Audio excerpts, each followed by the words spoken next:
اعوذ باللہ من الشیطان الرجیم بسم اللہ الرحمن الرحیم۔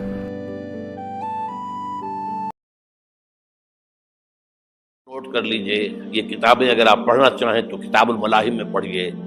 بدترین عذاب عربوں پر آیا کھڑا ہے، سروں پر ٹنا ہوا ہے، بدترین ایسی جنگ ہونی ہے الملحمۃ العظمیٰ، جس کو کہ میں بھی آپ کے گواہی پیش کر دوں گا، جسے کہا گیا ہے دی لاسٹ کروسیڈ۔ بش نے بھی کروسیڈ کا لفظ بول دیا تھا، پھر واپس لیا اس نے۔ نکل جاتی ہے جس کے منہ سے سچی بات مستی میں، فقیہ مصلحت بھی سے اور ہندے بادہ خار اچھا، کروسیڈ کہہ کر پھر واپس لیا۔ یہ کروسیڈ، اس کے اوپر جس قدر نقصان ہونا ہے عربوں کا، گریٹر اسرائیل بنے گا، یہ عراق، شام، اردن، سعودی عرب کا کچھ شمالی علاقہ، ترکی کا جنوبی علاقہ، مصر کا صحرائے سینا، اور اس کے ساتھ ہی جو بہترین اس کا زرخیز ترین علاقہ ڈیلٹا آف نائل، یہ سب یہودیوں کے قبضے میں جائے گا۔ اس کو حدیث میں کہا گیا الملحمۃ العظمیٰ۔ عیسائی 80 علم لے کر اے مسلمانوں تم پر حملہ آور ہوں گے، اور ہر علم کے نیچے 12,000 فوج ہوگی، 9.5 لاکھ فوج۔ یہ نیٹو کی تیاری کس کے لیے ہو رہی ہے؟ جب یو ایس ایس آر کا خاتمہ ہوا تو پوچھا گیا تھا نیٹو چیف سے، اب کس لیے؟ تمہارا وہ دشمن تو ختم ہو گیا، اب ہمیں اسلامک فنڈامنٹلزم سے نمٹنا ہے۔ وہ جانتے ہیں خطرہ یہی ہے، اب اسلام ابھر سکتا ہے، مسلمانوں کے سینوں کے اندر وہ آگ ہے، اوپر خاکستر آ گیا ہے، تمہیں اٹھانا بیٹھنا، یہ اندر تو انگارہ ہے، اوپر سے راکھ ہے، اس سے دھوکہ نہ کھا جانا ان کے دلوں کے اندر۔ اور بش نے کہا تھا مسلمان چاہتے ہیں کہ ہسپانیہ سے لے کر انڈونیشیا تک نظام خلافت قائم کریں، اور میں حیران ہوا تھا کہ اس کمبخت کو ہسپانیہ کا خیال کیسے آ گیا؟ ہمیں تو کبھی آتا ہی نہیں، اب ہم تو بھول گئے، وہ تو 500 برس پرانی بات ہے، جبکہ وہاں سے ہمیں نکال دیا گیا تھا۔ اگرچہ اقبال نے کہا تھا ہے ارض فلسطین پہ یہودی کا اگر حق، ہسپانیہ پر حق نہیں کیوں اہل عرب کا؟ ہسپانیہ میں تو 800 سال حکومت کی مسلمانوں نے، اور ابھی 500 برس سے گزرے ہیں نا۔ یہودی تو ارض مقدس سے 2000 سال نکالے گئے، انہیں ناکہ آباد کیا گیا، عربوں کے سینے میں خنجر پھونک دیا گیا۔ وہ چھوٹا سا ملک جو چاہتا کرتا، کوئی پوچھنے والا نہیں۔ امریکہ جیسے اپنے بیٹے کی حفاظت کرے ویسے کرتا اس کی۔ اور حضور نے فرمایا ہے وہ جنگ جب ہوگی تو ایک باپ کے اگر 100 بیٹے ہوں گے تو 99 ختم ہو جائیں گے، ایک بچے گا۔ یہ حدیث ہے، حدیث ہے صحیح۔ اور آپ نے فرمایا ویل للعرب من شر قد اقترب، عربوں کے لیے ہلاکت ہے، عربوں کے لیے بربادی ہے اس شر سے جو قریب آ چکی ہے۔ اور آج جس طرح انہوں نے ان کی تہذیب کو اختیار کر لیا ہے، دبئی جا کر دیکھیے، بدترین مغربی معاشرہ جو ہے وہ دبئی کے اندر ہم نے قائم کر کے دکھا دیا۔ اب سعودی عرب اس راستے پر بڑھ رہا ہے۔ اور اس کے بعد نمبر 2 پر جو ہے ہم پاکستانی ہیں، لیکن میں اس کے وہ پہلی بات جو کہہ رہا ہوں وہ تو یقینی ہے، اس میں تو احادیث صحیحہ موجود ہے۔ اگرچہ اس کے بعد پانسا پلٹے گا، پھر حضرت مہدی کا ظہور ہوگا، حضرت عیسیٰ کا نزول ہوگا، اور وہ گریٹر اسرائیل گریٹر گریو یارڈ بنے گا یہودیوں کا، ایک ایک یہودی قتل ہوگا اور دفن ہوگا۔ یہ بات میں ہونا ہے، میں پہلی بات پر کر رہا ہوں۔ وہ پانسا پلٹے گا جب پلٹے گا، ابھی جو سامنے ہے وہ کیا ہے؟ جس ملحمۃ العظمیٰ کہا حضور نے، جسے آرمگیڈون کہتے ہیں عیسائی۔ آرمگیڈون کی اگر کہیں جا کر آپ دیکھیں گے، آپ ڈکشنری میں مانی تو کیا لکھا ہے؟ A very big war which will be fought between the forces of evil and good before the end of this world. اس دنیا کے خاتمے سے پہلے خیر اور شر کی قوتوں کے درمیان بہت بڑی جنگ ہوگی. ارمجدون اسے کہتے ہیں عربی میں، اور ارمگڈون اسے کہتے ہیں انگریزی کے اندر. اور یہ بائبل کی آخری کتاب کے اندر ہے، جو اس میں کہ مکاشفات یوحنا، ریولیشنز آف سینٹ جان. یہ تو میں کہہ رہا ہوں یقین کے ساتھ، اور زیادہ دور نہیں ہے، آیا چاہتا ہوں. اس لیے کہ یہودیوں کا اور عیسائی جو کنزرویٹوز ہیں، نیو کنزرویٹوز، ان کا 5 نکاتی ایجنڈا ہے متفق علیہ، جس کے تحت کہ یہ جنگ صلیبی شروع کی گئی ہے. وہ سن لیجئے آپ. آرمیگیڈون نمبر 1، گریٹر اسرائیل قائم ہو جانا اس کے نتیجے میں نمبر 2، مسجد اقصی اور قبۃ الصغریٰ کو گرانا نمبر 3، وہاں 3rd ٹیمپل، وہ مسجد جو حضرت سلیمان نے بنائی تھی 1000 قبل مسیح میں، پھر برباد کی تھی نیبوکدنیزر نے، دوبارہ بنائی گئی، پھر دوبارہ ختم ہوئی 70 عیسوی تک گری پڑی ہے. ان کا خانہ کعبہ گرا ہوا ہے 70 عیسوی سے لے کر آج تک. ایک دیوار ہے ویلنگ وال، جہاں جاتے ہیں، روتے ہیں، پیٹتے ہیں، ماتم کرتے ہیں. وہاں وہ بنے گا 3rd ٹیمپل. اور نمبر 4، اس میں لا کر رکھا جائے گا تخت حضرت داؤد کا. یہ تخت کہاں ہے اس وقت؟ یہ لندن شریف کے اندر، جو ان کی پارلیمنٹ کا جو چرچ ہے، ویسٹ منسٹر ایبے، اس میں رکھا ہوا ہے. ایک پتھر تھا جس پر بٹھا کر حضرت داؤد کی تاج پوشی ہوئی، پھر حضرت سلیمان کی ہوئی، پھر وہ پتھر رکھ دیا گیا جب حضرت سلیمان نے بنایا ہیکل مسجد اقصی، وہاں رہا وہ. ہر بادشاہ جو تھا یہودی اسی کے اوپر بٹھا کر اس کی تاج پوشی ہوتی تھی. سن 70 میں ٹائٹس نے گرایا اسے، ہیکل کو، وہ پتھر لے گیا، وہاں سے روم گیا، روم سے آئرلینڈ گیا، آئرلینڈ سے اسکاٹ لینڈ آیا، اسکاٹ لینڈ سے انگلینڈ آیا، اور اب وہ رکھا ہوا ہے 14ویں صدی عیسوی سے آج تک. وہ ویسٹ منسٹر ایبے میں رکھا ہوا، ایک کرسی کی سیٹ میں اسے بنا دیا گیا ہے تخت کی شکل میں. اب انگریزوں میں کوئی ملکہ ہو، کوئی بادشاہ ہو جس کی بھی تاج پوشی ہونی، اس میں ہو. یہ لا کر رکھا جائے گا 3rd ٹیمپل میں، اور اس پر یہودیوں کے خیال کے مطابق ان کا مسیحا آئے گا جو مسیح دجال ہوگا. عیسائیوں کے خیال کے مطابق حضرت عیسیٰ آئیں گے، وہ ہمارا بھی خیال ہے حضرت عیسیٰ آئیں گے علیہ السلام. بہرحال یہ تو بعد کی باتیں ہیں نا. اس وقت جو میں عرض کر رہا ہوں، عربوں پر بہت بڑا عذاب، اور پاکستان کا معاملہ البتہ یہ ہے، میں یقین سے نہیں کہہ سکتا.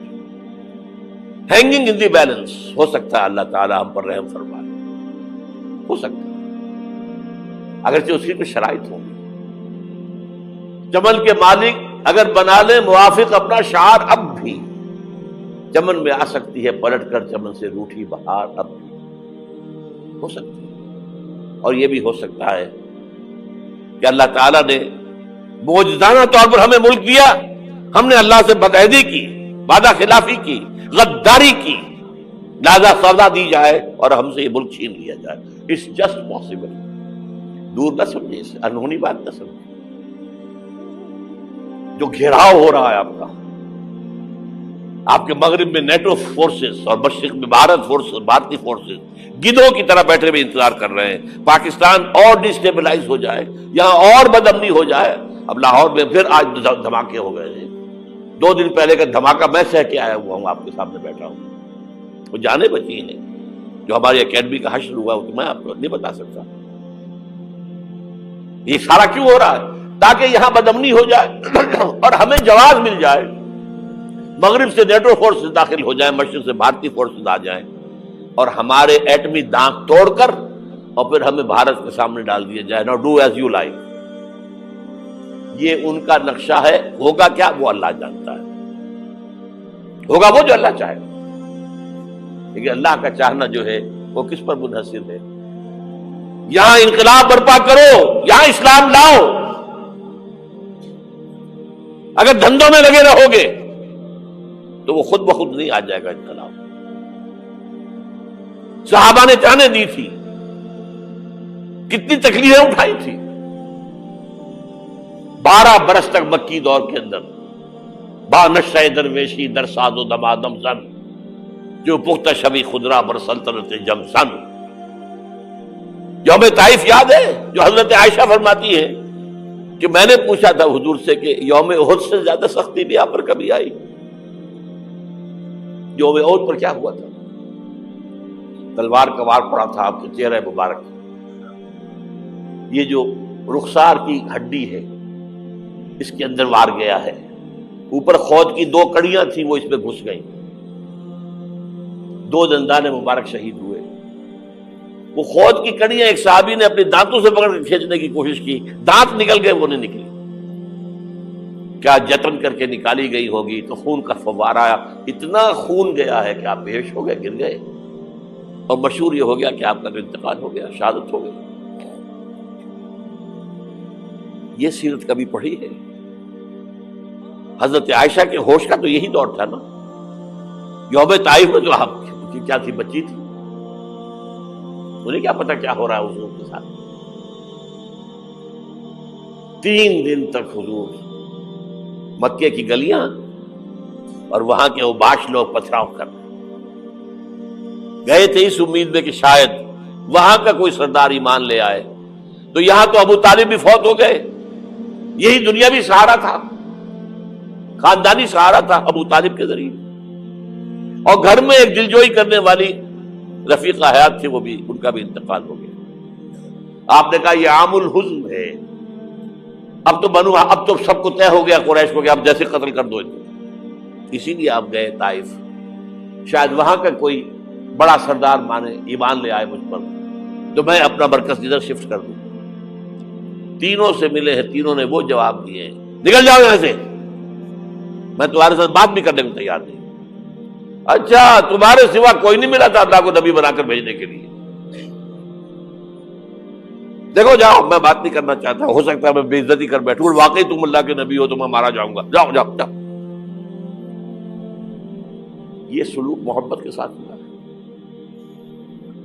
اور پھر چھوکروں کو, اسٹریٹ ارچنز جنہیں آپ کہتے ہیں, اشارہ کیا تھا, خبر لو ان کی, پتھراؤ ہو رہا ہے. ساتھ کوئی ہے ہی نہیں, ایک آدمی صرف, زید ابن حارثہ. اب سامنے سے پتھر آ رہے ہیں تو حضرت زید آگے آ جاتے ہیں, ڈھال بنتے ہیں, مجھے لے کے پتھر حضور کو رہے, آپ پیچھے سے آ رہے ہیں. چاروں طرف سے تو ڈھال نہیں بن سکتا ایک شخص, جسم لہو لہام, خون جا کر جوتیوں میں جم گیا ہے, جوتی اتر نہیں دی. پھر وہاں سے واپسی پر جو دعا مانگی ہے, اللہم الیک اشکو ضعف قوتی وقلت حیلتی وہوانی علی الناس. اے اللہ تیری جناب میں فریاد لے کر آیا ہوں اپنی قوت کی کمی کا, اپنے وسائل کی کمی کا, اور جو ذلت و خواری ہو رہی ہے لوگوں کے سامنے. الا ملتقننی, مجھے کس کے حوالے کر دیا ہے؟ الا بعیدی یتجہمنی, یہ میرے اوپر ہجوم کر کے آ جائے, حملہ کرے. اور عدو من لگتا امرے, یہ دشمن کے حوالے میرا معاملہ کیا, جو چاہے کرتے وہ. لیکن پھر عبدیت غالب آتی ہے. ان لم یکن علی غضبک فلا ابالی. اللہ اگر تو ناراض نہیں ہے تو مجھے کوئی پرواہ نہیں. سر تقدیم خم ہے جو مزاج یاد میں آئے. مجھے اندیشہ یہ ہے کہ تو ناراض تو نہیں ہوگی. یہ تکلیفیں جھیلی ہے. سینکڑوں صحابہ نے جانوں کا نذرانہ پیش کیا ہے. احزاب کی جنگ میں فاقوں پر فاقے ہو رہے تھے, اور ان فاقوں کی حالت میں خندق کھودنے کا حکم ملا ہے. لوگوں کی کمریں دوہری ہو رہی ہیں, پتھر باندھے ہیں اپنے پیٹوں سے, اپنے چادروں کے ساتھ کس کر کمر دوہری نہ ہو جائے. اور جب صحابہ کدالیں چلا رہے ہیں تو کیا کہہ رہے ہیں؟ نحن الذین بایعوا محمدا علی الجہاد ما بقینا ابدا اللہم لا عیش الا عیش الاخرہ. صحابہ کہتے تھے ہم وہ لوگ ہیں جنہوں نے محمد سے بیعت کی ہے کہ جہاد کرتے رہیں گے جب تک جان میں جان نکل جائے تو بات اور. جان ہے, چاہے ابھی بھوک سے کمر دوڑی ہوئی جا رہی, جان تو ہے. اور ایک دفعہ کہتے تھے اللہم لا عیش الا عیش الاخرہ, اللہ عیش زندگی تو آخرت کی زندگی ہے. اور حضور فرماتے تھے حضور کے بیٹھے ہوئے نہیں تھے گاؤں تکیہ لگا کر، پتھر اٹھا اٹھا کر خندق میں سے لے جا کر باہر پھینک رہے تھے۔ جب صحابہ کہتے ہیں اللہم لا عیش الا عیش الاخرہ، حضور فرما رہے ہیں فاغفر الانصار والمہاجرہ، اے اللہ ان انصار اور مہاجرین کی مغفرت فرما دے۔ پھر حضور کی خدمت میں کچھ لوگ آئے، حضور اب یہ فاقہ ناقابل برداشت ہو گیا، دیکھیے ہم نے یہ پتھر باندھے ہوئے اپنے پیٹ کے ساتھ۔ حضور نے کرتا اٹھا کر دکھایا، وہاں 2 پتھر بندھے ہوئے۔ یہ ہے سیرت النبی۔ آپ کس چیز کو سیرت النبی سمجھتے ہیں؟ بہرحال اس موضوع پر میری ایک کتاب ہے منہج انقلاب نبوی، کہ انقلاب کیسے آیا تھا۔ اگر دل میں ذرا بھی آرزو پیدا ہو گئی ہو کہ اللہ قبول کر لے مجھے بھی، مجھے قبول کر لے اس کام کے لیے، تو وہ کتاب آپ کے لیے مسٹ ہوگی۔ آج پھر اس گفتگو کے حوالے سے بات چیزیں تازہ کرتا ہوں۔ اس وقت عالمی سطح پر یہودی جمع عیسائی بریکٹ میں کر لیجیے، اور امریکہ جمع یورپ یہ بریکٹ میں کر دیجیے، ان کا اندر معاملہ کیا ہے؟ اصل جو ہے اس میں پیچھے مائنڈ ہے، ماسٹر مائنڈ، سازشی ذہن، وہ یہود کا ہے۔ باقی عیسائی آلہ کار بن گئے ہیں۔ جو 100% آلہ کار ہے یہود کا وہ پروٹیسٹنٹس ہیں۔ پروٹیسٹنٹزم یہود ہی نے پیدا کرایا تھا، یہود ہی نے یورپ کے اندر سود کا رواج شروع کروایا، ورنہ سود حرام تھا۔ وہاں پر بھی یوزری بھی اور کمرشل انٹرسٹ بھی دونوں حرام تھے، یہ یہودیوں نے کروایا۔ اور پھر پہلا بینک بنوایا ہے انگلستان کے اندر، بینک آف انگلینڈ۔ اور جو پوپ کے خلاف بغاوت کرائی تو پہلی بغاوت ہوئی انگلستان کے اندر، جو چرچ آف انگلینڈ علیحدہ ہو گیا پوپ سے، اور اسی کو یہودیوں نے قرار دیا یہ ہمارا ماڈرن اسرائیل ہے، یہ اسرائیل ہمیں دیا ہے گاڈ نے، یہ جو ہے برطانیہ۔ اس کے کچھ عرصے کے بعد یہی جو ہے ایکسوڈس ہوا ہے، اور وہ امریکہ میں جا کے آباد ہوئے۔ لہذا امریکہ کو بھی جیوز نے کہا ہے دس از اندر اسرائیل، یہ ہے ہمارے اصل اسرائیل، ماڈرن اسرائیل یہ ہے۔ اس لیے کہ جو انہیں وہاں پر اقتدار حاصل ہوا ہے، جو قوت حاصل ہوئی ہے، جس قدر دولت انہوں نے وہاں جمع کی ہے، وہاں کے جس طریقے سے جکڑ لیا ہے حکومتوں کو، فرنگ کی رگے جہاں پنجے یہود میں ہے۔ ٹھیک 100 سال پہلے علامہ اقبال یہ مشاہدہ کر کے آ گئے تھے یورپ میں، اور کون دیکھنے والا تھا کہ وہاں کیا ہو رہا ہے، بیہائنڈ دی سین کیا ہے، سامنے کیا ہے، پردے کے پیچھے کیا ہے۔ فرنگ کی رگے جہاں پنجے یہود میں۔ اس وقت فرنگ کا امام تھا برطانیہ، یہ وہ سلطنت تھی جس پر سورج کبھی غروب نہیں ہوتا تھا۔ آج وہ فرنگ کا امام امریکہ ہے۔ یہ برطانیہ تو اب وہ جو ایک نظم ہے کہ بچپن میں پڑھی تھی، London bridge is going down going down going down, اس کی مثال ہے۔ برطانیہ کی کوئی حیثیت ہی نہیں، ورلڈ پاور کی حیثیت نہیں ہے، وہ تو چھوٹا بھائی اس نے بنا رکھا امریکہ نے اپنا، تو اس حیثیت سے جو ہے اس کی کوئی حیثیت ہے، ورنہ کوئی اور حیثیت نہیں۔ بہرحال ان دونوں میں یہ ہے کہ پیچھے ماسٹر مائنڈ، سازشی ذہن، پلاننگ، اسکیم ساری یہودیوں کی۔ اعلی کار امریکہ سب سے بڑھ کر، اس کے بعد برطانیہ ہے، اور اس میں اصل پروٹیسٹنٹس، ان میں بیپٹسٹ، ان میں اس سے بھی آگے بڑھ کر ایونجلسٹ، جن کو کہتے ہیں بورن اگین کرسچنس، جن کو کہتے ہیں نیو کنزرویٹو کرسچنس، یہ تمام اصطلاحات آپ اخبارات میں پڑھتے ہوں گے، ان کو گروپ کر لیجیے۔ یہ اصل اعلی کار، ان کو ایک نیا نام دیا گیا ہے کرسچین زائنسٹ۔ ایک یہودی زائنسٹ ہیں، سارے یہودی زائنسٹ نہیں ہیں، بہت سے یہودی ہیں جو یہ زائنسٹ کے مخالف ہیں۔ چنانچہ میری ہیوسٹن میں ملاقات ہوئی تھی ڈاکٹر وشو گرانٹ، بہت بڑا پروفیسر ایمیریٹس یہودی، لیکن یہ کہ اس نے کہا، بڑے اجتماع میں کہا، ہمارا اجلاس تھا وہاں پر، ہم نے یہ جو ہے بلایا تھا ایک یہودی، ایک عیسائی اور ایک مسلمان، تینوں جو ہے وہ تقریریں کریں۔ اس نے کہا تھا کہ وی آر ناٹ سپورٹنگ اسرائیل۔ اس نے وہ عیسائی جو آیا ہوا تھا پروفیسر، اس کی طرف they are supporting Israel, we are not supporting Israel. اسی طرح میری جو ہوئی تھی round table conference, round table, اس میں ایک یہودی پروفیسر تھے، وہ ہسٹری کے پروفیسر، میں نام بھول رہا ہوں ان کا، انہوں نے کہا آئی ایم اینٹی زائنزم، میں زائنزم کے خلاف ہوں۔ تو زائنزم جو ہے اصل میں ایک سیکولر یہودیوں کی تحریک ہے، اور اس کے سب سے بڑے سپورٹرز کرسچن زائنسٹ وہ امریکہ میں بیٹھے ہوئے. تو یہ ہے صورتحال. یہ جان لیجئے کیتھولکس جو ہیں یہ اتنے پرو یہودی نہیں ہیں. اب رفتہ رفتہ وہ بھی اس کے اندر آ کر شامل ہو گئے. یورپ جو ہے زیادہ Catholics, Roman Catholics. Roman Catholics کا یہ بھی آپ نے جملہ پڑھ سنا ہوگا کہ یہ جو ترکی جو ہے ہمارا ملک، یہ جو کوشش کرتا رہتا ہے گھسنے کی یورپین یونین کے اندر، تو ایک دفعہ جان شراق نے کہا تھا، بڑا پیارا جملہ تھا، Why doesn't Turkey understand that we are a Christian club؟ یہ ہماری جو یونین ہے یورپین، یہ تو کرسچین کلب ہے، وہ مسلمان ہے، وہ کس وجہ سے آنا چاہتا ہے بندہ، کیوں تو خود داخل ہونا چاہتا ہے؟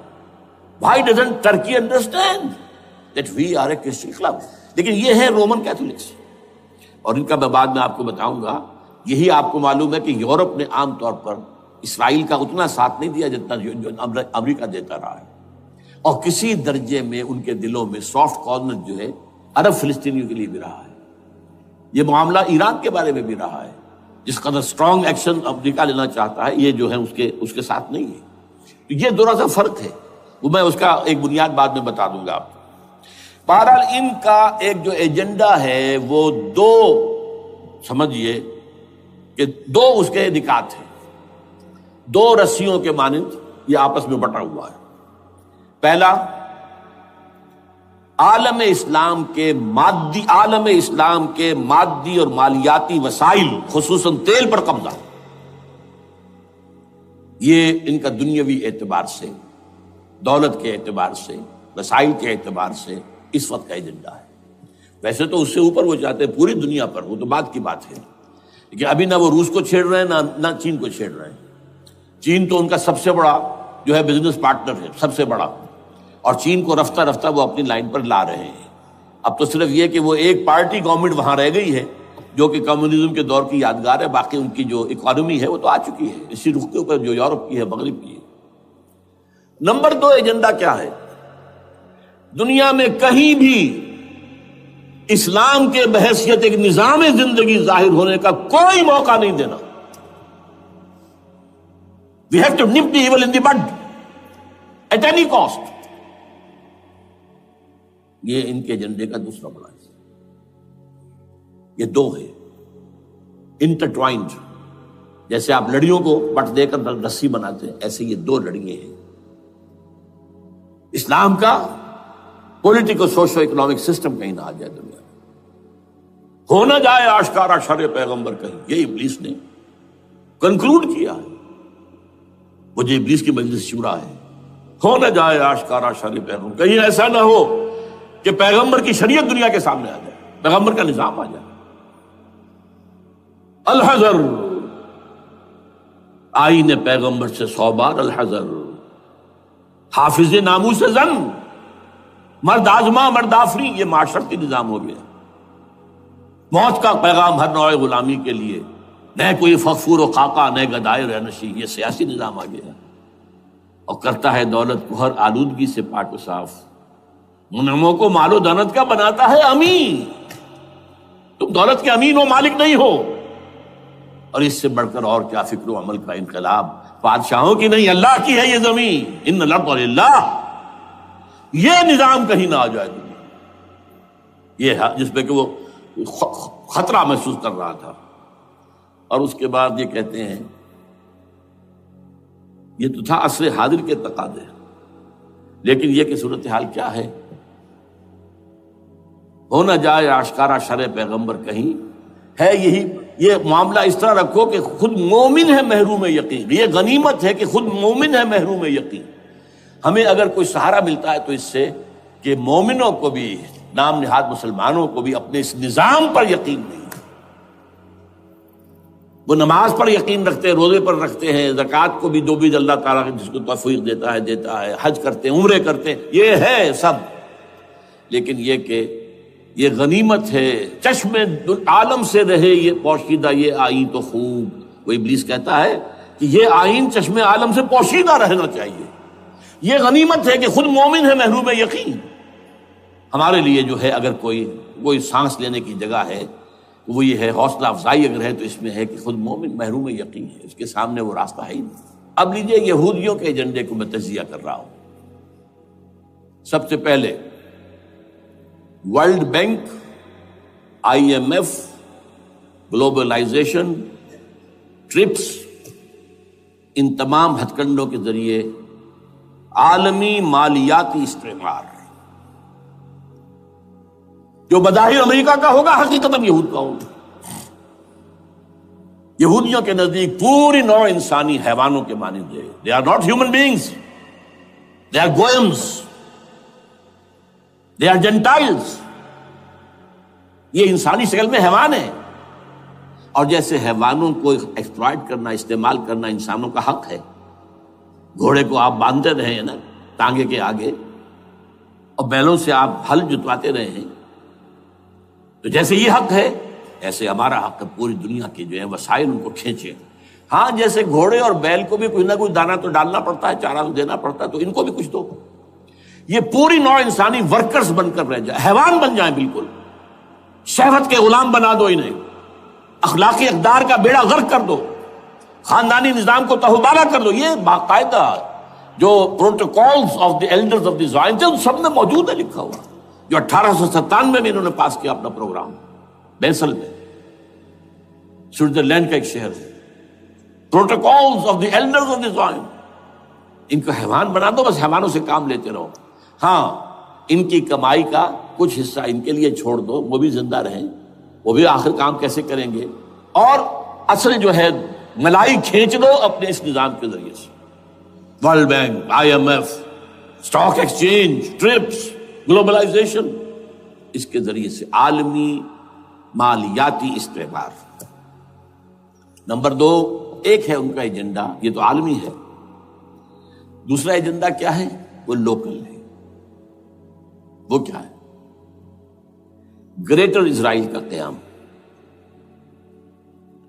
جس میں مصر کا سارا زرخیز علاقہ شامل ہوگا، جو ڈیلٹا کا علاقہ کہلاتا ہے اس کا، جہاں کے اس وقت کے بادشاہ نے، حضرت یوسف علیہ السلام کے زمانے کے بادشاہ نے، وہ فرعونہ کے خاندان میں سے نہیں تھا، وہ عرب تھا، عربوں ہی سے کسی وقت کوئی قوم آئی تھی جو کہ مصر پر قابض ہو گئی تھی، اس نے حضرت یوسف کے خاندان کو لا کے وہاں آباد کیا۔ بہترین جشن کا علاقہ کہلاتا ہے، بہترین۔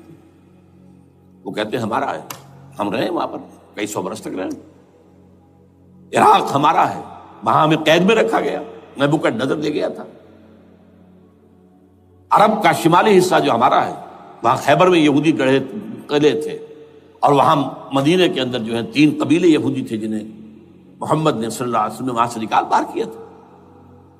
یہ جارڈن یہ ترکی کا بھی کچھ حصہ ہمارا ہے، باقی پورا لبنان اور پورا فلسطین، یہ سب اس کے اوپر بنے گا ایک greater Israel. This is there local agenda,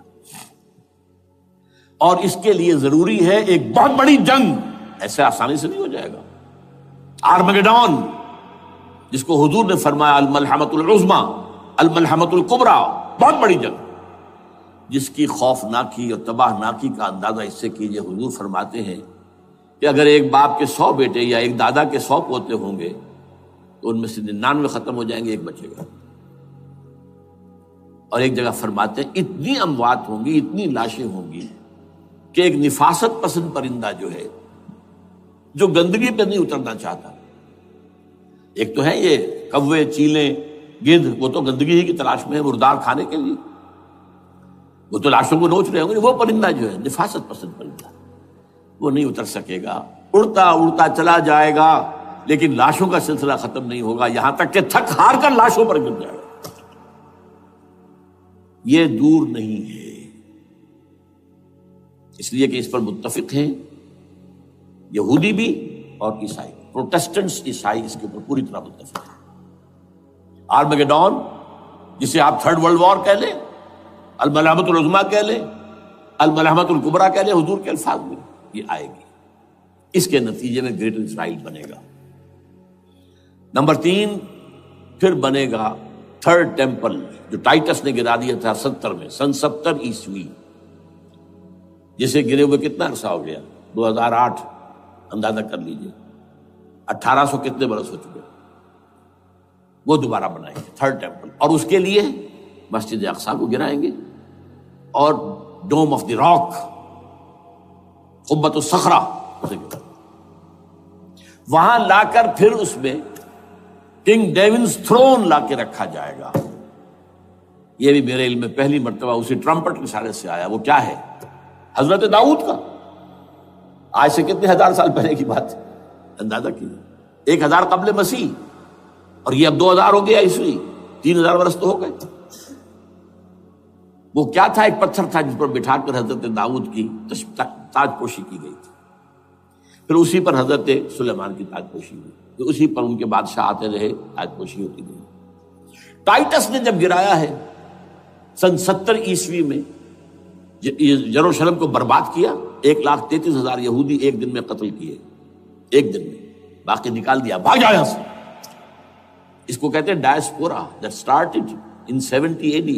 یہ منتشر ہو گئے، جس کا جال سنگھ سمایا چلا گیا، یورپ میں چلے گئے، شمالی افریقہ میں، مسلمان ملکوں میں، انڈیا میں آ گئے، ایران میں آ گئے، سب جگہ وہاں سے نکال دیے گئے، ڈائسپورا. بہرحال وہاں سے وہ ٹائٹس وہ پتھر لے گیا، وہ روم میں لے گیا. روم سے کسی طرح وہ آئرلینڈ پہنچ گیا. آئرلینڈ پیور کیتھولک ملک ہے، آپ کو معلوم ہوگا، اور وہاں پر پروٹیسٹنٹس کی اور کیتھولکس کی جنگیں ہوتی رہتی ہیں. کبھی بھی شیعہ سنی مسلمانوں کی اس طور سے خانہ جنگی نہیں ہوئی ہے جیسے کہ وہاں ان دو عیسائیوں میں، کیتھولکس اور پروٹیسٹنٹس میں ہوتی ہے. وہ رومن کیتھولک ملک ہے بیچ میں. وہ روم میں لے گیا. روم سے کسی طرح وہ آئرلینڈ پہنچ گیا. آئرلینڈ پیور کیتھولک ملک ہے، آپ کو معلوم ہوگا، اور وہاں پر پروٹیسٹنٹس کی اور کیتھولکس کی جنگیں ہوتی رہتی ہیں. کبھی بھی شیعہ سنی مسلمانوں کی اس طور سے خانہ جنگی نہیں ہوئی ہے جیسے کہ وہاں ان دو عیسائیوں میں، کیتھولکس اور پروٹیسٹنٹس میں ہوتی ہے. وہ رومن کیتھولک ملک ہے بیچ میں. وہاں سے وہ انگلینڈ میں آیا. انگلینڈ میں جب آ گیا، بلکہ وہاں سے اسکاٹ لینڈ سے انگلینڈ میں پھر اس کو ایک کرسی کے اندر اس کی سیٹ کی حیثیت سے بنا کر ایک تھرون کی شکل دے دی گئی. اور وہ جو ویسٹ منسٹر ایبے ہے، برطانیہ کے پارلیمنٹ کے ساتھ جو چرچ ہے، ویسٹ منسٹر ایبے، وہاں اس کو لا کے رکھ دیا گیا. اس وقت سے برطانیہ کے بادشاہوں اور ملکاؤں کی تاج پوشی وہاں ہوتی ہے. تو ایک یہ ہے کہ پھر اس کو لا کر وہاں رکھیں گے. اب یہاں سے اختلاف ہے، یہ نوٹ کر لیجیے. یہاں تک عیسائیوں کا، یہودیوں کا ایجنڈا ایک ہے.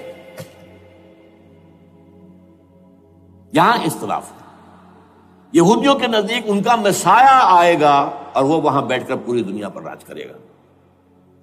وہ مسیح جس کی خبر دی گئی تھی شروع کی کتابوں میں، جو تورات کی ابتدائی کتابیں ہیں، وہ تو حضرت مسیح کی شکل میں آ گئے. دی پروفیسی واز فلفلڈ. یہودیوں نے نہیں مانا، انہیں تو قرار دیا جادوگر ہے، کافر ہے، مرتد ہے، ولد الزنا ہے، اور اپنے بس پڑتے سوری پر چڑھا دیا. وہ دوسری بات ہے، اللہ نے کیا کیا وہ ایک علیحدہ مسئلہ ہے. چنانچہ یہ کہ دی سچویشن از ویکنٹ. وہ مسیحا کی جگہ ابھی باقی ہے ان کی، and they are waiting for ہم. تو وہ آئے گا اور وہ یہاں اس تخت داؤد پر بیٹھ کر پوری دنیا پر حکومت کرے گا.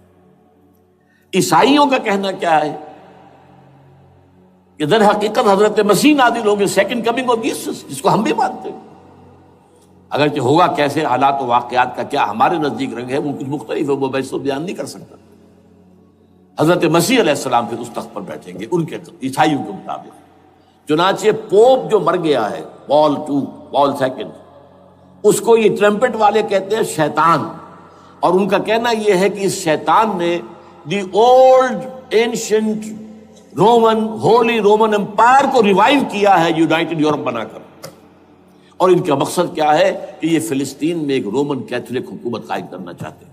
یہودی اپنی حکومت چاہتے جو ہے، اور وہ اپنی حکومت چاہتے ہیں. یہ ان کا کہنا ہے. یہ میں نہیں جانتا کہ اس میں کس حد تک ان میں ایک دوسرے پر الزام درست ہے. لیکن جیسے کہ آپ کو معلوم ہے کہ انڈونیشیا کے اندر بھی ہوا تھا، ایک جزیرے کو تقسیم کر دیا، ایک حصہ جو ہے اس کا وہ رومن کیتھولک ریاست بن گیا. شاید نائجیریا میں بھی اس طرح کا معاملہ ہوا ہے کچھ تھوڑے علاقے کے اندر، وغیرہ وغیرہ. تو یہ ہے. لیکن بہرحال یہ ان کا. عیسائیوں کا معاملہ کیا ہے؟ میں نے جیسا کہ بتایا کہ یہ تو اس ایجنڈے کے اندر متفق ہے، اور عیسائی بھی ورلڈ ڈومینیشن، مالیاتی جو ہے استعمار، اس کے لیے کوشاں ہیں. لیکن ان کے نزدیک حضرت عیسیٰ ابن مریم آئیں گے علیہ الصلوۃ والسلام، اور وہ حکومت کریں گے. اس پورے ڈرامے کا اسکرپٹ پورا یہودیوں کا لکھا ہوا ہے، اور انہی کی سازش اس پورے ڈرامے کے پیچھے ہے۔ البتہ بظاہر اس ڈرامے کا بڑا کیریکٹر جس سے آپ ہیرو کہیں وہ امریکہ ہے، اور اس کے تابع یورپ بھی ہے۔ یہ ہے عالمی سطح پر معاملہ اس وقت۔ ویسے میری 2 کتابیں جو ہیں اس پر کتابچے ہیں، 4 سال پہلے میں نے اسی مقام پر 2 تقریریں کی تھی، ایک موجودہ عالمی حالات اور اسلام کا مستقبل، وہ دوسرا حصہ جو میں اس وقت نہیں چھیڑ رہا، ہوگا کیا اصل میں، جس میں یہ ہے کہ کہیں اسلامی ریاست قائم ہو، خلافت کا نظام قائم ہوگا کہاں ہوگا یہ میں بحث نہیں کر رہا۔ حضرت مہدی کا ظہور ہوگا، وہ آئیں گے عرب کے اندر، پھر یہ ہے کہ وہ جو گریٹر اسرائیل کے خلاف جہاد ہوگا، اور اللہ کرے گا کہ رفتہ رفتہ یہ ممالک جو ان سے لے لیے جائیں گے، یہاں تک کہ بالآخر ایک یہودی اعلان کر دے گا میں ہوں مسیح، جس کو کہ عیسائی بھی کہتے ہیں اینٹی کرائسٹ، اور یہ کہتے ہیں یہ بیپٹسٹ بھی کہ اینٹی کرائسٹ جو ہے وہ یہودی ہوگا، جبکہ کچھ عرصے پہلے بہت بڑا پروپیگنڈا ہوا تھا کہ اینٹی کرائسٹ جو ہے، دجال جو ہے، وہ تو مسلمان ہوگا، نہیں، لیکن وہ کہتے ہیں کہ ہوگا یہودی ہوگا، اور پھر اس یہودی کو قتل کریں گے حضرت مسیح، دی ریئل مسیح، اصل مسیح جو اٹھا لیے گئے درمیان میں، وہ آئیں گے، اور ان کے ہاتھوں دجال بھی قتل ہوگا، اور پھر مسلمانوں کے ہاتھوں ایک ایک یہودی ختم ہوگا، پھر ایک عالمی اسلامی ریاست قائم ہوگی حضرت مسیح کے ہاتھوں، اور وہاں پر حضرت مسیح ایک حدیث میں آتا ہے 40 برس تک پوری دنیا پر حکومت کرے گی۔ بہرحال یہ دوسرا پکچر ہے جو ہمارے سامنے، میں اس وقت کی تفصیل میں نہیں جا رہا، جو ان کے سامنے پکچر ہے وہ میں نے آپ کو بیان کر دیا۔ اب اس میں تجزیہ کیجئے افغانستان پر حملے کا اصل سبب، جو میں نے 2 بتایا نا، 2 لڑیاں ہیں ان کے ایجنڈے کی، ایک اسلام کہیں ظاہر نہ ہو جائے، اسلام کا نظام ظاہر نہ ہو جائے، اور ایک مسلمانوں کے مالیاتی خاص طور پر تیل کے وسائل پر قبضہ۔ اب افغانستان میں کیا ہوا ہے، یہ سارا معاملہ تھا اسلام کا راستہ روکنے کے لیے، کہ یہاں تو اسلام ایک شکل دکھا رہا ہے اپنی، اور اگر انہیں موقع مل گیا تو یہ تو ایک ایسی ویلفیئر اسٹیٹ قائم کر دیں گے، زکوٰۃ کا نظام قائم ہو جائے گا تو اعلیٰ ترین ویلفیئر اسٹیٹ قائم ہو جائے گی، اور اگر یہاں پر جو ہے یہ ساری سزائیں نافذ ہو گئی، معاشرہ کرائم فری ہو جائے گا، لوگوں میں محبت ہوگی، مساوات ہوگی، اور یہ کہ عام لوگوں کے لیے ویلفیئر ہوگا، اور یہ سامنے نظام آ گیا تو پھر ہمارا یہ نظام کیپٹلزم یہ کہاں رہے گا، اس کو تو منہ چھپانے کی جگہ نہیں ملے گی۔ لہذا افغانستان پر حملے کا اصل موٹیو یہ ہے۔ البتہ یہ ساتھ ہی یہ بھی تھا کہ افغانستان کے راستے سے سینٹرل ایشین سٹیٹس جو ہیں ان سے پائپ لائنیں لا کر، اور وہ پھر کہیں گوادر کے آس پاس سمندر تک لائے جائے، تاکہ ہم وہاں کے جو ہے ڈرین کر سکیں جو تیل اور گیس کے ذخائر ہیں سینٹرل ایشین سٹیٹس کے اندر، جو مسلمان سٹیٹس ہیں، تو اس کے لیے راستہ جو ہے وہ لینا چاہتے تھے افغانستان سے۔ اب وہ جہاں تک افغانستان کا تعلق ہے وہ تو ان کے قبضے میں ہے، جب چاہیں کر لیں۔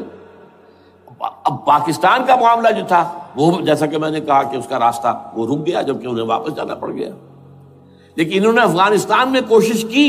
طالبان کے زمانے میں یونیکول جو ہے ان کی سب سے بڑی جو ہے کمپنی ہے، اس نے مذاکرات کیے، وہ دیکھ کر حیران رہ گئے کہ یہ ان پڑھ، یہ ملے ملاٹے جو ہیں یہ تو بڑے ٹف بارگینر ہیں۔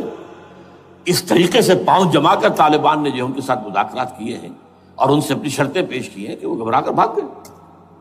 یہ صورتحال بھی تھی افغانستان پر قبضہ کرنے میں، لیکن یہ ہے کہ اصل کیا تھا کہ وہ اسلام کی کوئی شکل دنیا کے سامنے نہ آنے پائے، جو ان کا میجر ہے۔ اسی لیے پورا عالم کفر جمع ہے، امریکہ، یورپ، روس، چین، سب جمع ہے، بھارت تو ہے ہی ہے، یہ سب جمع ہے۔ آپ نے یاد ہو گیا جب لال مسجد کا حادثہ ہوا ہے اور ہمارا یہ بدبخت اور بدمعاش انسان، اس نے صرف خود جان بوجھ کر اسے بڑھایا، ایک پھنسی کو پھوڑا بنایا، اس میں پھر شگاف دیا اور شاباش لی ہے۔ امریکہ سے شاباش آ گئی، نیٹو سے شاباش آ گئی، رشیا سے شاباش آ گئی، چائنا سے شاباش آ گئی۔ وہ چونکہ محسوس کر رہا تھا کہ اندرون ملک تو میری اب کشتی ڈگمگا رہی ہے، ڈاواڈول ہے، I have to have more support from outside, اور for that I have to do it۔ کہ دیکھو میرے عین قلب میں پاکستان کے یہ پھوڑا نکل آیا تھا یہ بنیاد پرستی کا اور یہ شدت پسندی کا اور یہ تنگ نظری کا اور یہ فلاں کا یہ دہشت گردی کا، اور میں نے دیکھو کیسے اس میں چیرا دیا ہے، کتنے لوگوں کو ختم کر دیا ہے۔ اچھا، اس میں یہ بھی ذہن میں رکھیے کہ افغانستان کے بارے میں یہودیوں کے علم میں ہے کہ حضور کی حدیثیں کیا ہے۔ حضور کی حدیث ہے یخرج من خراسان رایات سود، خراسان کے علاقے سے کالے جھنڈے لے کر فوجیں چلیں گی، لا یردھا شیء، کوئی طاقت ان کو رخ نہیں موڑ سکے گی، حتیٰ تنصب بیلیا، یہاں تک کہ وہ آ کے بیت المقدس میں جھنڈے گاڑ دیے جائیں۔ دے نو اٹ، یہ جان لیجیے یہ لوگ پڑھے لکھے لوگ ہیں۔ میں آپ کو ایک واقعہ سناتا ہوں۔ جب 1967 میں یہودیوں کو فتح ہوئی بہت بڑی، اور پورا یروشلم اب ان کے قبضے میں آ گیا، ایسٹ یروشلم جو کہ ابھی جارڈن کے قبضے میں تھا، تو جب موشے دایان تھا وہ کانا، وہ داخل ہوا فاتح کی حیثیت سے، تو اس کے ساتھ ایک ربائی تھا بہت بڑا، چیف ربائی یہودیوں کا بہت بڑا عالم، اور وہ رو پڑا، تھا تو فتح کا وقت، خوشی کا، رویا۔ So this is the beginning of the end, یہ الفاظ آئے اخبارات کے اندر، گویا کہ اب یہ آخری ڈرامہ جو ہے شروع ہو گیا ہے۔ وہ آخری ڈرامہ انہیں معلوم ہے ان کی تباہی پر ختم ہونا ہے۔ اس میں حضرت مسیح کے نزول کے بعد یہ ٹرمپٹ والا بھی لکھتا ہے کہ 80% یہودی قتل ہو جائیں گے، اور میں سمجھتا ہوں کہ 20% اگر صحیح ہے اس کی بات، تو وہ ہوں گے جو اب حضرت مسیح پر ایمان لے آئیں گے، باقی 80% اپنے اس کفر پر اڑے رہیں گے اور قتل ہوں گے۔ اسی طرح حضور کی ایک حدیث ہے کہ جب یہودیوں کا قتل عام ہو رہا ہوگا، اگر مسلمان قتل کریں گے تو اگر کسی درخت کے پیچھے یہودی چھپا ہوگا تو درخت پکارے گا، اے مسلمان، ہاں عبداللہ آؤ ادھر، یہ میرے پیچھے یہودی چھپا ہوا، قتل کرو اسے۔ کسی پتھر کے پیچھے چھپے گا تو پتھر بولے گا، سوائے ایک درخت غرقد کے، کہ غرقد یہودیوں کا درخت ہے، وہ پناہ دے گا۔ اور آج اسرائیل میں سب سے بڑی پلانٹیشن غرقد کی ہے، دے نو اٹ۔ اسی لیے افغانستان، خراسان، یہ افغانستان کا ہارٹ ہے افغانستان۔ اور یہ بھی جان لیجئے ہمارا جو مالاکنڈ سے اوپر کا علاقہ ہے یہ بھی خراسان کا حصہ ہے، اولڈ خراسان، جیسے گریٹر خراسان کہا جاتا ہے ہسٹری میں۔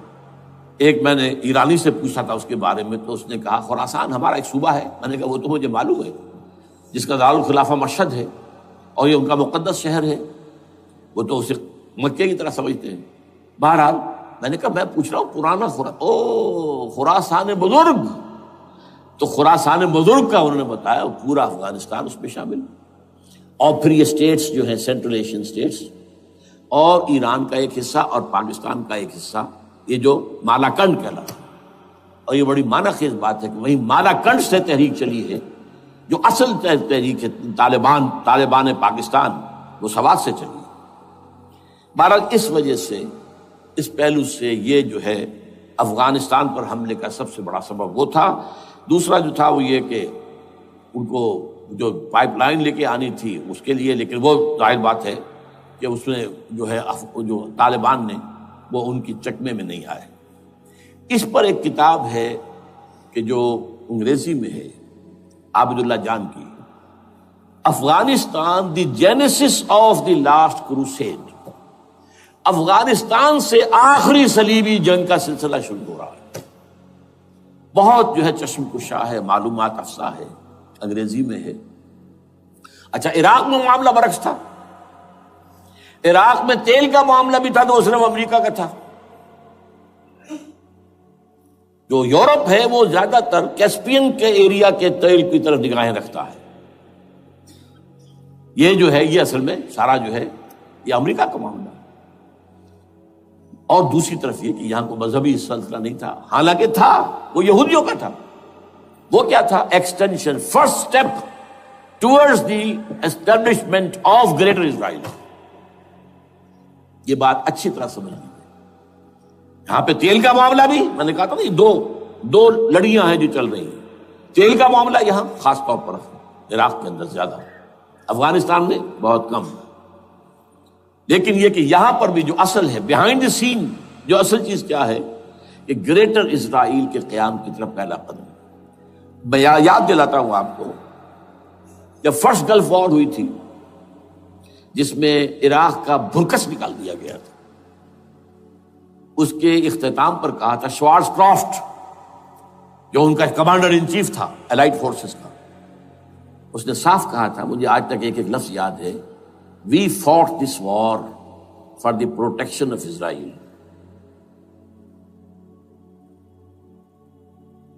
اور اب جو ابھی ہوا معاملہ، جب صدام گرا ہے، اس کا مجسمہ بھی گرا ہے، تو اس کے بعد وہ شخص، وہ بدبخت، وہ خبیث جو ابھی پڑا ہوا کومے میں،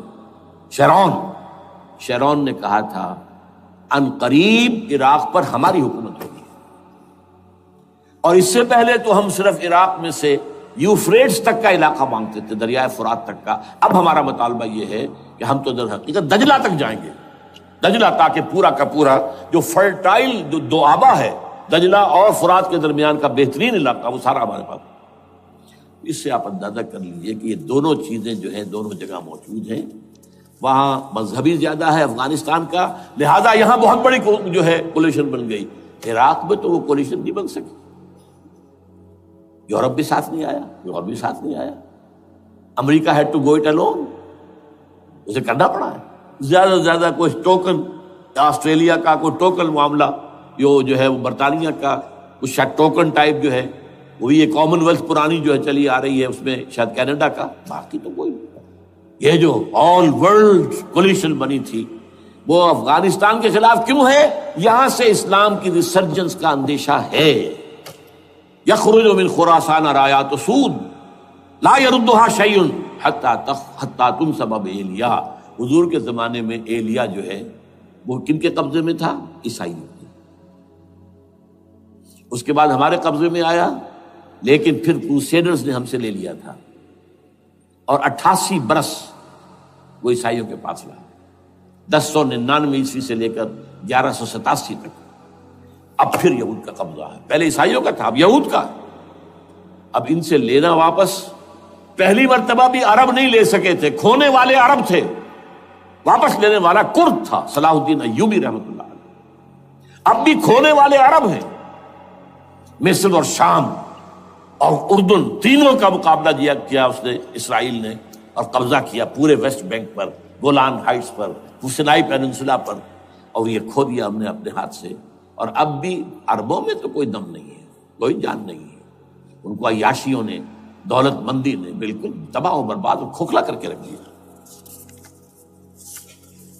بہرحال یہ جو چیزیں میں نے آپ کو بتائی ہیں، یہ تو وہ پلانز ہیں جو سب شیاطین جن و انس کے پروگرام ہیں.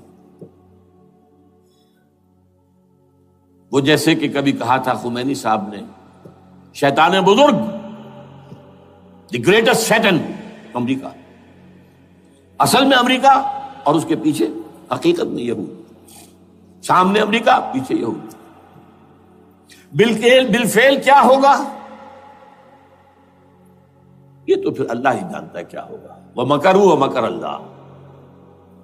کافر اپنی چالیں چلتے ہیں، اللہ اپنی چال چلتا ہے. اور سَنَسْتَدْرِجُهُم مِّنْ حَيْثُ لَا يَعْلَمُونَ وَأُمْلِي لَهُمْ إِنَّ كَيْدِي مَتِينٌ.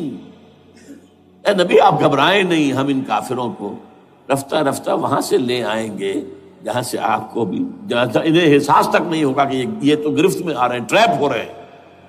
اور ابھی ذرا میں انہیں ڈھیل دے رہا ہوں. میں املی لہم ان قیدی متین، میری چال بہت مضبوط ہے. وہ اللہ کیا کرے گا وہ میں نے آپ کو بتایا، جھلک دکھا دی ہے. انشاءاللہ اسی علاقے میں پاکستان اور افغانستان، اور اس کا ہارٹ ہوگا یہ پشتونستان، سرحد اور مشرقی افغانستان مل کر پشتونستان. پشتون اسی مشرقی اس میں ہے. پاکستان کا مغربی صوبہ ہے، شمال مغربی سرحدی صوبہ. یہ ہارٹ، اور پھر پاکستان اور افغانستان. انشاءاللہ یہی ہوگا.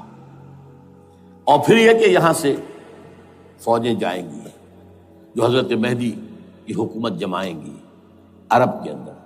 عربوں میں جان نہیں ہے کہ وہ مہدی کی حکومت کو جما سکے. یخرج ناس من المشرق یؤتون للمہدی یعنی سلطانی. مشرق کی طرف کے کسی ملک سے فوجیں آئیں گی جو مہدی کی حکومت قائم کریں. عربوں میں دم نہیں. بہرحال ہوگا کیا وہ میں نے کہا کہ یہ تو اللہ کے ہاتھ میں ہے. اب یہ کہ کرنا کیا چاہیے، یہ ہے میری تقریر کا آخری حصہ. دیکھیے ذوالفقار مرزا نے جو کچھ کہا اور سید قائم علی شاہ نے، میں خوشائند سمجھتا ہوں کہ طالبانائزیشن اور ہے، اسلامائزیشن اور ہے. ٹھیک ہے، تیری آواز مکے اور مدینے.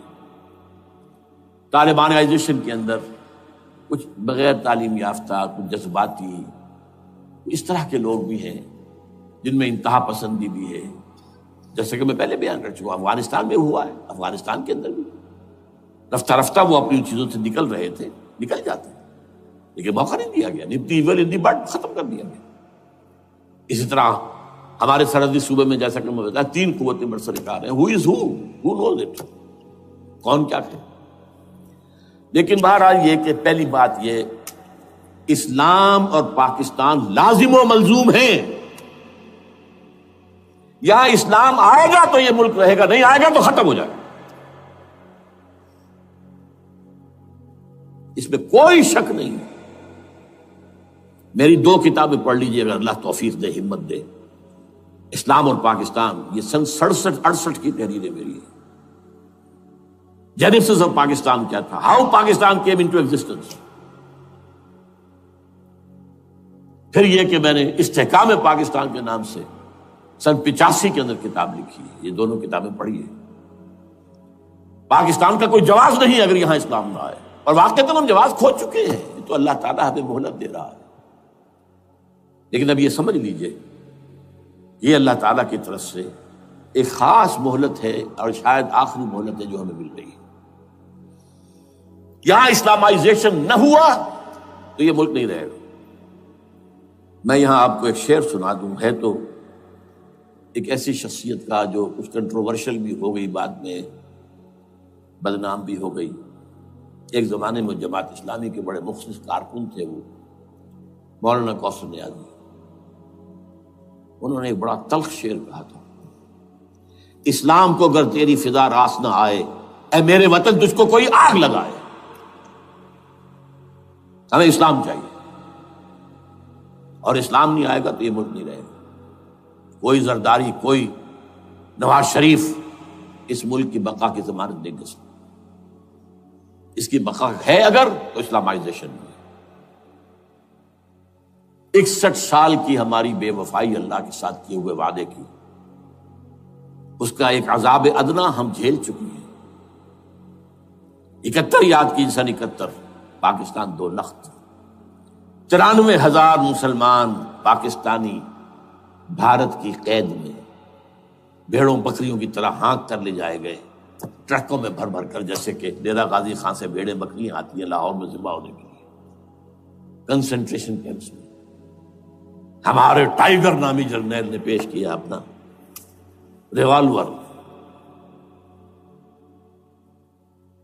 کتنے لوگ مارے گئے، کتنا فساد ہوا. مسلمان کے ہاتھوں مسلمانوں کا خون کتنا ہوا. یہ اللہ کا ایک خاص عذاب ہوتا ہے. میں نے وہ آیت آپ کو سنائی تھی، قل هو القادر على ان يبعث عليكم عذابا من فوقكم او من تحت ارجلكم.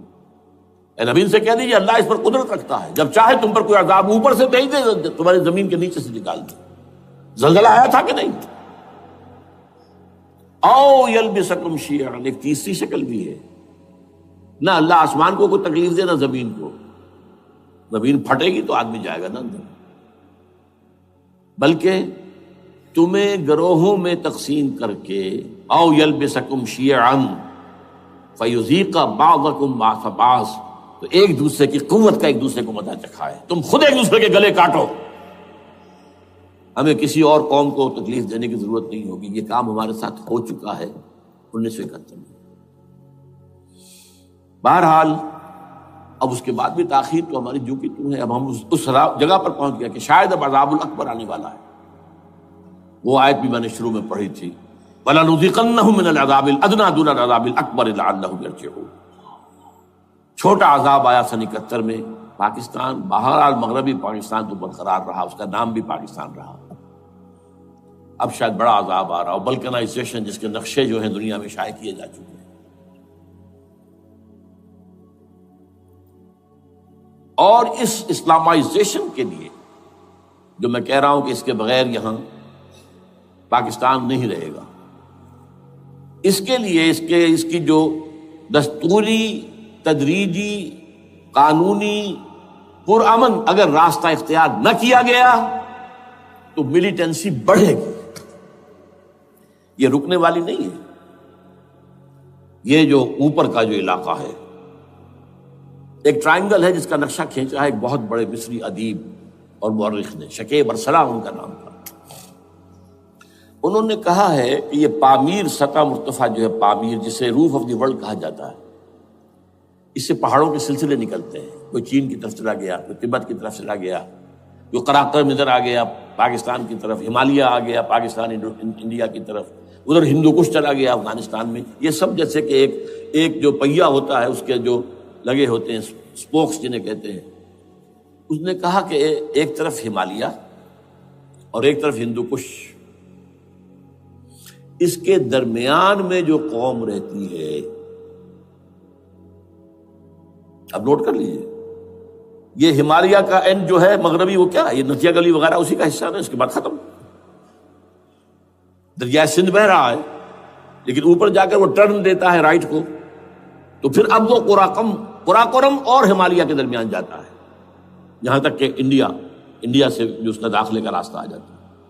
لیکن یہ جو ہے یہ درمیانی راستہ، یہ اصل میں ہندو کش ادھر اور ہمالیہ ادھر، اس کے درمیان جو قوم آباد ہے، اور اس ٹرائنگل کا بیس ہے مالاکنڈ کا پہاڑ، مالاکنڈ، ہمالیہ، ہندو کش۔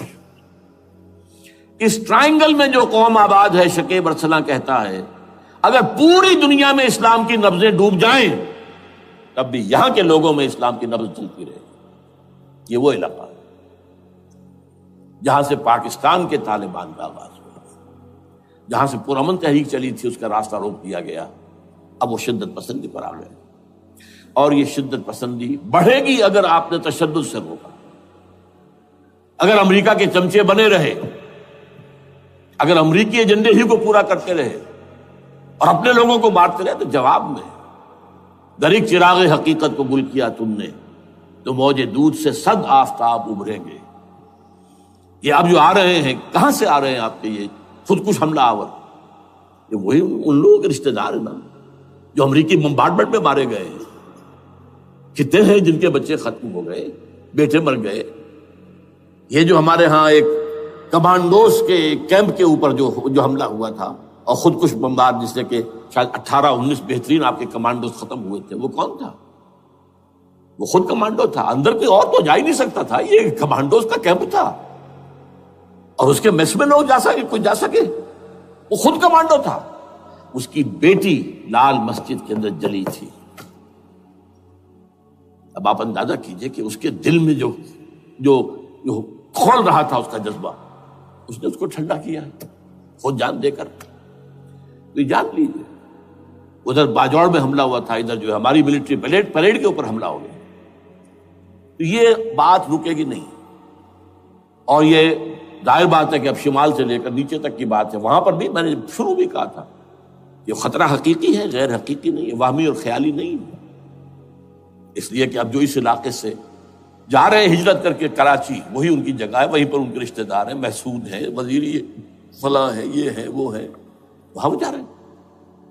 اور وہاں پر بھی ظاہر بات ہے کہ جو کچھ ہو رہا ہے افغانستان میں اور جو کچھ ہو رہا ہے شمال سرحدی صوبے میں، اس کا ایک تسلسل ہوگا۔ میں یہاں یہ عرض کر دوں آپ سے کہ تقریباً 4 سال قبل، بلکہ 4.5 سال، میں انتہائی مایوسی کو پہنچ چکا تھا کہ پاکستان کا وجود باقی نہیں رہے گا۔ میں نے یہی تقریر کی ہے 29 فروری سن 2004 کو، اسی جگہ۔ پاکستان جواز کھو چکا، یہ اسلام کے نام پر تھا۔ ویئر از اسلام؟ جو اسلام یہاں وہ تو بھارت میں بھی ہے، وہ تو امریکہ میں بھی ہے۔ وہ کہاں ہے اسلام کا سیاسی نظام، اسلام کا تعزیراتی نظام، اسلام کا کرمنل لا، اسلام کا سول لا، اسلام کے فیملی لاز کہاں بنائے تھے اس شخص نے جو فیلڈ مارشل بنا تھا، خود ساختہ، جو اس نے قوانین بنائے تھے؟ تمام علماء نے کہا تھا، تمام مکتبہ فکر کہ غلط ہے، تحریک کوئی نہیں اٹھائی، یہ ان کی غلطی تھی، کوتاہی تھی۔ جمہوریت کی تحریک میں شامل ہو گئے، اس پر کوئی تحریک نہیں چلائی۔ بہرحال وہ نظام کہاں ہے؟ وہ نظام تو قائم نہیں کیا۔ اس حوالے سے یہ اپنا جواز کھو چکا ہے. دو ریشنل ریزون دیت جسے کہتے ہیں فرینچ کے اندر، ریزون دیت کسی چیز کی ریزن، ریشنل آف ایگزسٹنس. اس کے بعد یہ ہے کہ پچھلے سال سے کچھ مایوسی میں کمی ہوئی. نمبر ایک، chief justice of Pakistan Iftikhar Muhammad Chaudhry کے اندر ہمت اللہ نے دی، وہ کھڑا ہو گیا. جرنیلوں کے جم گھٹے کے اندر ایک سویلین آدمی جو ہے جس درجے کا مرعوب ہو سکتا ہے آپ اس کا اندازہ کر لیجیے. اور اس کے بعد اسپونٹینیس موومنٹ وہ کلا ہے، انہومی شے، سوچ نہیں سکتے ہم. یہ موومنٹ جو ہے یہ کوئی اسٹریٹ ارچنز کی چلائی ہوئی نہیں ہے، یہ ہمارے ہاں کے گاموں ماجوں کی نہیں ہے، بلکہ یہ تو پڑھے لکھے لوگ، وکیل، کالے کوٹ، کالی ٹائیاں، پینٹ، یہ جو سختیاں جھیلی ہیں انہوں نے. ابھی تک وہ تحریک چل رہی ہے، اگر اس سے ظاہر بات ہے وقت گزرنے کے ساتھ ساتھ اس کی وہ تیزی اور تندی میں تو کمی آئی، اور حکومت کو موقع ملا ان کے اندر کوئی رفت پیدا کرنے کا بھی. لیکن بہرحال ان دونوں چیزوں سے میری مایوسی میں قدرے کمی ہوئی. اب دوسری بات وہ تھی 18 فروری کے الیکشن کا پرامن طور پر منعقد ہو جانا. میں یہ سمجھتا تھا کہ